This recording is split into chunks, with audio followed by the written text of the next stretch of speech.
Hi everyone, Nurse Emily here from Romsey Medical Practice.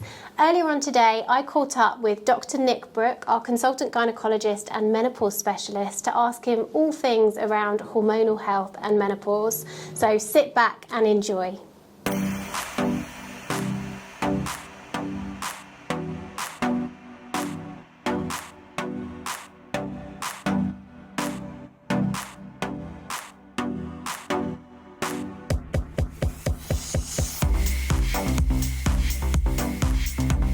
Dr. Nick, so what is your background?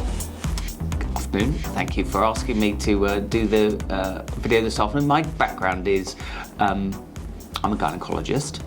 I used to do obstetrics, but I'm now purely gynaecology, and one of my specialisms in gynaecology is female reproductive health, which would include fertility, but also post-reproductive health, which is menopause, and how people are coping and dealing with that with the choices that are available, which includes HRT or not. Excellent. So what is it you most enjoy about your job, and what do you find most rewarding? Well, the reason I went into gynaecology and obstetrics was the fact that I found it fascinating to see how you could help in many ways to improve people's lives and symptoms, and do it with a variety of medications. And the advantage of what I'm doing now is that I can see people that I've previously looked after with regard to their having a family, and now going into a stage of their life where maybe they've developed symptoms that are varied. There are 29 symptoms of the menopause, and you sometimes don't get a clear idea of what's causing it, and we can try and help alleviate some of those. Excellent. So obviously, is that why you decided to expand your clinical specialism into the menopause and hormonal health side of things? Yeah, well, I could see that there was a real need for it, because I know that the number of specialists in the UK are relatively limited now. HRT unfortunately went out of favour a few years ago. There were a few scares, and therefore the availability of people to go through what the advantages and disadvantages of HRT are limited. And also, as I'm aware, that the demands on primary care are such that people struggle to get appointments. So yeah, I felt that this is an opportunity to help. I had been part of a clinical setup within the NHS that involved ladies that unfortunately went through the early menopause and were trying for babies, and this was a natural progression for that. Wonderful. So I think the biggest question is, we've just become, or you yourself has just become accredited with the British Menopause Society, and as a practice we have. Yeah. Can you just tell us a little bit about who are the British Menopause Society? The umbrella organisation of the British Menopause Society is such that they encompass a whole variety of specialists that include nurses and doctors, and people that are interested in the process of menopause and HRT treatment in the UK.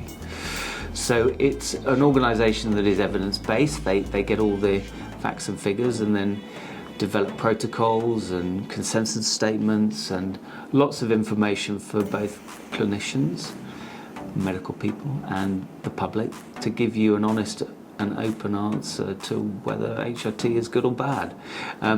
It gives accreditation, which is the main thing, so it gives validation to the fact that we now have a certificate to say that we're doing it right, we hope, and therefore it's good.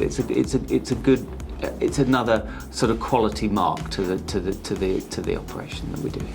And I was going to say, so on that note, do you feel that's why it's important to seek advice from a registered doctor with the British Menopause Society, or a nurse who's registered? Absolutely. When you're seeking advice from any professional in any field, you always want to know that there's a little bit of background to them, and I think it does. As I said, it gives validation and security to anybody seeking advice from the menopause specialist that they've done all the right things. Yeah. Wonderful. So I think a lot of our patients would want to know what a consultation with yourself would sort of look like.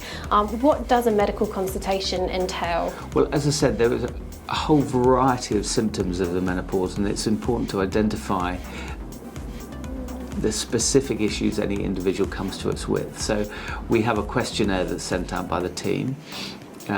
It comes as a not as a checklist, but the format is that you fill in the grade of these symptoms that you have, and then with that we can then hopefully sit down together and work out where the key issues are, and then begin to think about ways of treating those.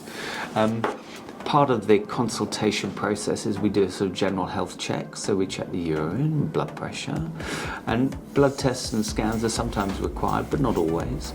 So it's like a sort of hormonal MOT, if you can imagine, where we check everything out and then hopefully give a plan to what we would recommend would be the best treatment. Fine. So I think, what about lots of patients feel embarrassed about their symptoms? Is there any way we can sort of alleviate that? What do you recommend? Well, I think the important thing is first to feel that this is something that I've done for years, and therefore very little surprises me or phases me. The important thing is you've got to have confidence in who you're coming to speak to, and hopefully we would provide that. The environment here is a very welcoming environment, and at no point should any individual feel that they would not get the very best quality of care. So I think that's hopefully give a sense of sort of, as I said, security that you're going to be looked after, and that's the main thing. So if you were to be embarrassed, please try not to be.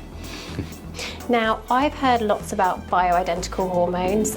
We do get some inquiries about it. Yeah. Can you just tell us a little bit, what are they? And I know as a practice, we don't offer bioidentical hormones. No, we don't. And there are specialists within the UK that do, that have made their name on that. Bioidentical hormones theoretically mirror the body's hormones more precisely than the HRT that is available as convention.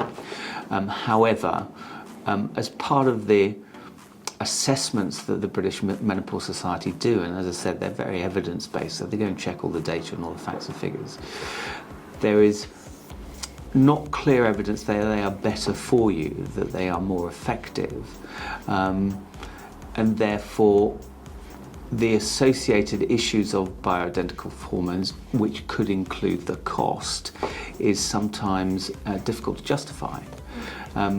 Conventional HRT is not the answer for everybody, and it's not without its issues, but has years of data behind it to support that a lot of people it's safe, it's relatively good value, it's relatively cheap, and can be highly effective. So the role of bioidentical for some is clear, but conventional HRT can be as effective, if not more effective, and therefore that's where we would be going with the clinic here.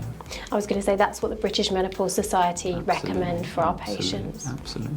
Excellent. Okay, thank you very much for answering my questions. Pleasure. Thank you for asking them. If there's any more questions, I actually thought. So we've talked about the fact that HRT is a relatively inexpensive medication. If a patient comes to see you, are they able to go back into the NHS system, or do we have some restrictions with that? Well, I think one of the great things about coming to see us here is that we're very fair with how we follow on with our patients and our care plan. So all the patients that we see are provided with a very clear treatment plan, and that comes of course with the relative cost of that. So what I like to do is invite the GP, if possible, to continue to provide the medication because it is available on the NHS, and in the majority of the cases GPs do like a clear plan because it means that they can follow that, and hopefully the patient will then continue to have the medication provided for them. However, some of the medications, which could include testosterone, are not available in the NHS, and therefore a regular prescription would need to be provided from here, and a follow-up telephone consultation just to make sure that there are no issues associated with that. But generally, no, we would provide a very clear plan for your doctor to continue to provide you with the medication.